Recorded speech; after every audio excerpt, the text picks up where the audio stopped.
Ok, entonces podemos definir al porfiriato como un periodo histórico que sucede después de la República instaurada, cuya principal característica es de que el gobierno de México recae en manos de Porfirio Díaz Mori. Este va a ser el personaje principal, porque aquí mismo su nombre lo dice porfiriato, porque es una etapa que habla acerca, que se enfoca acerca de el mandato de Porfirio Díaz. Ahora, Porfirio Díaz era un militar veterano que participó después de la Guerra de Reforma y la Segunda Intervención Francesa. Tenemos que el porfiriato dura 30 años. Tenemos 3 décadas de porfiriato. Aquí el presidente ejerció su autoridad de forma directa, pero también por medio de presidentes designados por él. Desde su inicio hasta su conclusión de su mandato tenemos diferentes etapas. La primera, que es el inicio y la consolidación, es de los primeros periodos presidenciales. Aquí tenemos el principio de la no reelección, que en ese momento desapareció para que los gobernantes pudieran gobernar indefinidamente por el tiempo que quisieran. Luego aquí tenemos el periodo de la despolitización. Díaz y sus colaboradores excluyen a la mayor parte de la población en la toma de decisiones de gobierno. También en esta etapa se comienza la represión contra cualquier oposición militar, social o política.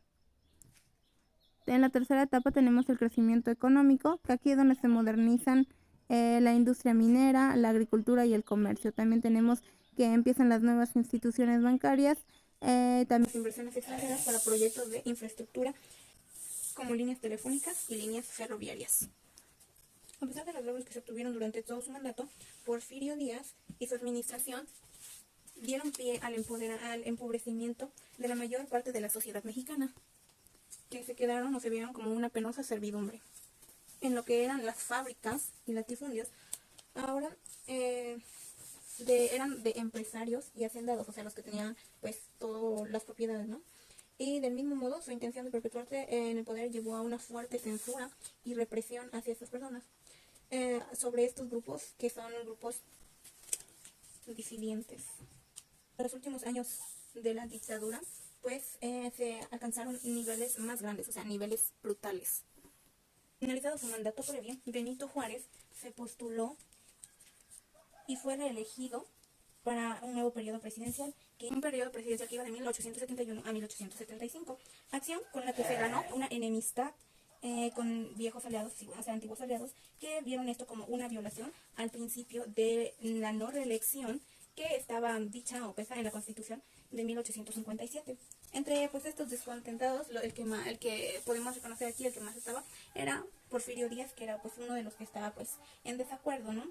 Entonces, él era un competidor de Benito Juárez en las elecciones y no dudó en organizar como una revuelta, ¿no?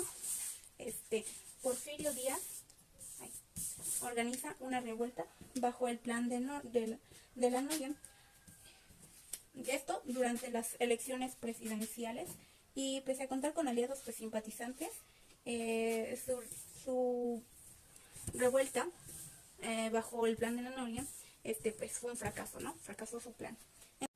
Okay. Tras la muerte de Juárez en 1872, la presidencia cae sobre el presidente de la Suprema Corte, Sebastián Lerdo de Tejada, quien continúa pues las políticas precedoras de Juárez hasta 1875, porque después busca la reelección en 1876.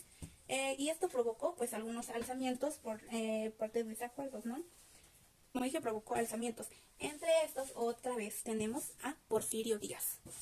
Era pues este tratado un llamamiento como a defender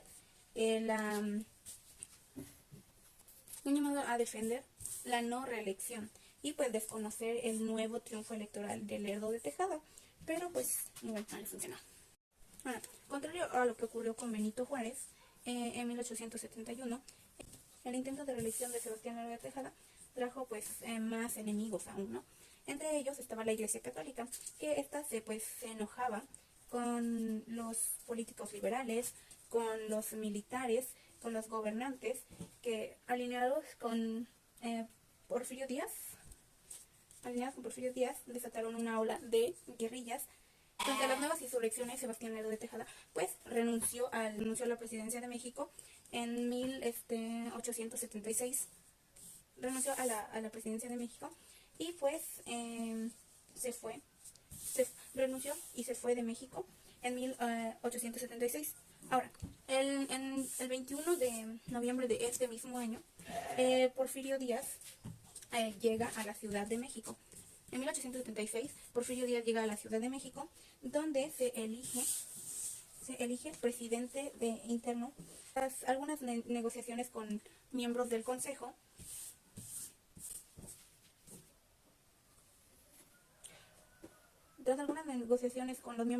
se le reconoció como presidente legítimo de la nación el 5 de mayo de 1877. Se le reconoce como presidente de la nación el 5 de mayo de 1877.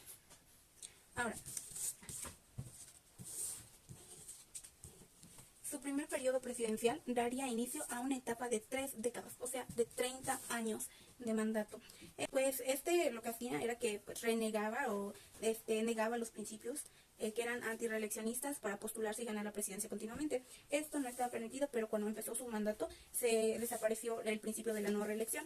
Entonces, aún así, en lo que logra mantenerse en el poder por tanto tiempo es debido a 3 factores. Sus 30 años de mandato se deben a 3 factores. A la organización política regional estable. También tenemos el apoyo de las clases altas y también las represiones violentas. Tenemos la organización política regional estable, el apoyo de las clases altas y la represión violenta. De sus prioridades tenemos que es la supuesta pacificación del país, unificar las corrientes políticas, de las cuales podemos encontrar a los liberales, los imperialistas y los conservadores. Esas son de las corrientes políticas que había, ¿no? De las cuales hay más. Los primeros años de su extenso mandato se caracterizaban por el control impuesto a los caudillos y el restablecimiento diplomático, las relaciones comerciales con los países que en ese tiempo eran potencia, de una reforma hacendaria, ¿no? Y una reforma hacendaria. Ahora, este hombre ya también puso en marcha las políticas públicas que incluyeran a México dentro del proceso de modernización capitalista. Nuevamente aquí contradice sus ideales de su anterior alzamiento, pero determina que el país se modernizará. Para que se modernice necesita de capitales, y lo que hizo fue que concesionó el territorio mexicano y se lo dio a los extranjeros para así conseguir ese capital que faltaba, ¿no? El capital que se necesitaba para que el país se modernizara.